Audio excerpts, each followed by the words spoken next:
अभ्यास उन भाइयों के लिए है जिनका खाना ठीक से हजम नहीं हो रहा है, एसिडिटी, गैस्ट्रिक आदि रोगों में सहायता करेगा ये। तो आइए दोस्तों शुरुआत करते हैं आज की वज्रासन। पहले आप दंड स्थिति में बैठ जाइए, दंडासन में बैठ जाइए और अपने राइट पाँव को अपने हिप के बाहर से पाँव की अंगुलियां अंदर की तरफ, एड़ी बाहर निकली हुई, और इसी प्रकार दूसरा वाले पाँव को अपनी हिप को दोनों एड़ियों के बीच में रख लिया है। पीछे पाँव की अंगुलियां, पंजे दोनों आपस में मिले हुए हैं और इस प्रकार बैठ गए। दोस्तों, आप जब भी खाना खाते हो, सुबह शाम दोपहर को जब भी खाना खाते हो, तो आप खाना खाने के बाद 5 से 10 मिनट वज्रासन स्थिति में ज़रूर बैठे। आप टीवी देखते हो तब भी आप इस स्थिति में बैठ जाइए, तो आपको बहुत ही लाभदायक होगा। तो ये हो गई वज्रासन। अभी इससे कौन कौन से आसन बाहर निकल के आ रहे हैं वो आपको मैं बताना जा रहा हूँ। पहला आसन है बालकासन। सांस भरा और सांस छोड़ते हुए स्पाइन सीधी करते हुए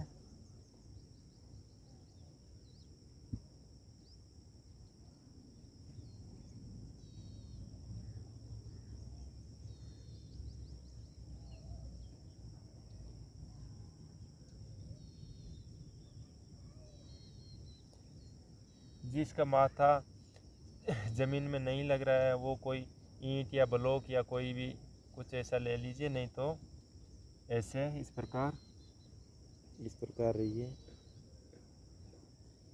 इस आसन से हमें जो फ़ायदा होगा, इसका नाम है बालक आसन है। जो फ़ायदा होगा तो एक बालक के जैसे हमारे शरीर के अंदर बुद्धि आ जाएगी, एक बुद्धि का विकार होगा और अपने अंदर आंतों की मसाज भी होगी इससे। दूसरा आसन है मंडूकासन।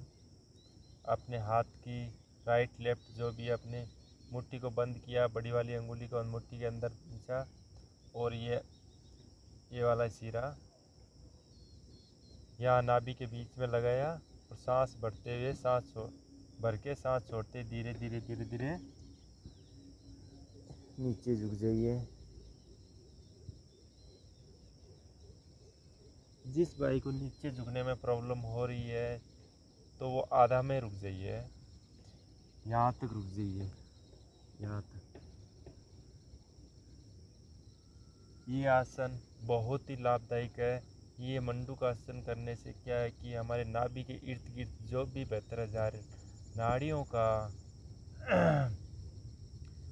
जलन है, वहाँ पे हमारी मसाज होगी, वहाँ पे प्राण पहुँचेगा मंडूकासन से। इसी प्रकार दूसरे हाथ से भी करना है।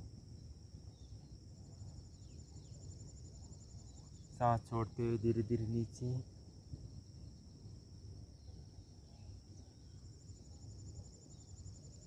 सांस भरते हुए फिर ऊपर। तीसरा आसन, दोनों पाँव को फैलाया, थोड़ा सा ओपन किया और स्पाइन सीधी की, सांस भरा, दोनों हाथों को नीचे रखते हुए ज़मीन के टच करते हुए सांस छोड़ते हुए धीरे धीरे धीरे धीरे जितना हो सके उतना हम आगे की ओर खींचना है अपने शरीर को। स्पाइन बिल्कुल सीधी और आगे की तरफ लपको, किसी जैसे चीज़ को हम लेने की कोशिश कर रहे हैं उस प्रकार।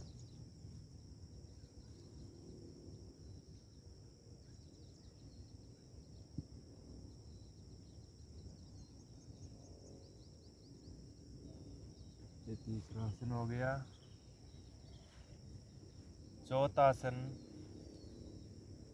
है वो अपने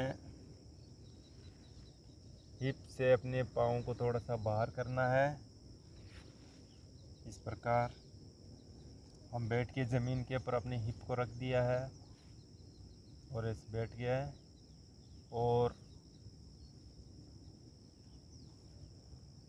अपने पाँव को पकड़ के एड़ियाँ अपनी कोहनियों को धीरे से ज़मीन पे पीछे की साइड में रखिए और सांस छोड़ते हुए पहले एक हाथ से, फिर दूसरा हाथ से, फिर दोनों हाथ से और शांत पड़े रहना है इस प्रकार। शुद्ध वज्रासन।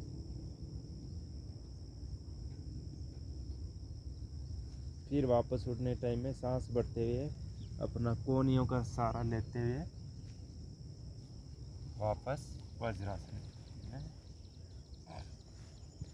और आखिरी आसन है वो आप घुटनों के बल खड़े हो जाइए और पाँव की अंगुलियां बाहर, कमर पे हाथ रखना है और सांस भरते हुए राइट वाले हाथ को पीछे वाले एड़ी के, लेफ्ट वाले हाथ को लेफ्ट वाली एड़ी पकड़ के सांस छोड़ते हुए अपनी गर्दन को पीछे झुका देना है और अपना हिप का आगे की ओर धकेलना, अपने हिप को आगे की ओर धकेलना है और अपना सीना है वो पीछे जाना है इस प्रकार।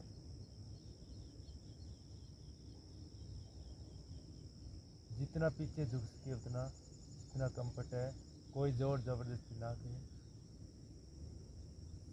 फिर वापस कमर पे हाथ रखा, वापस वज्रासन। दोस्तों, ये अभ्यास आप लोग खाना खाने के पहले पूरी एक ये कंप्लीट प्रैक्टिस आपने कर ली है तो आपको कभी गैस्ट्रिक की शिकायत नहीं आएगी, एसिडिटी की शिकायत नहीं आएगी, कब्ज़ की शिकायत नहीं आएगी। आपका खाया पिया सारा हजम हो जाएगा और आपको जो बार बार पेट दर्द करता है वो भी नहीं होगा। और आप करके देखिए, मेरी बात पे भी इतना विश्वास मत करना। जय हिंद, जय भारत, भारत माता की जय।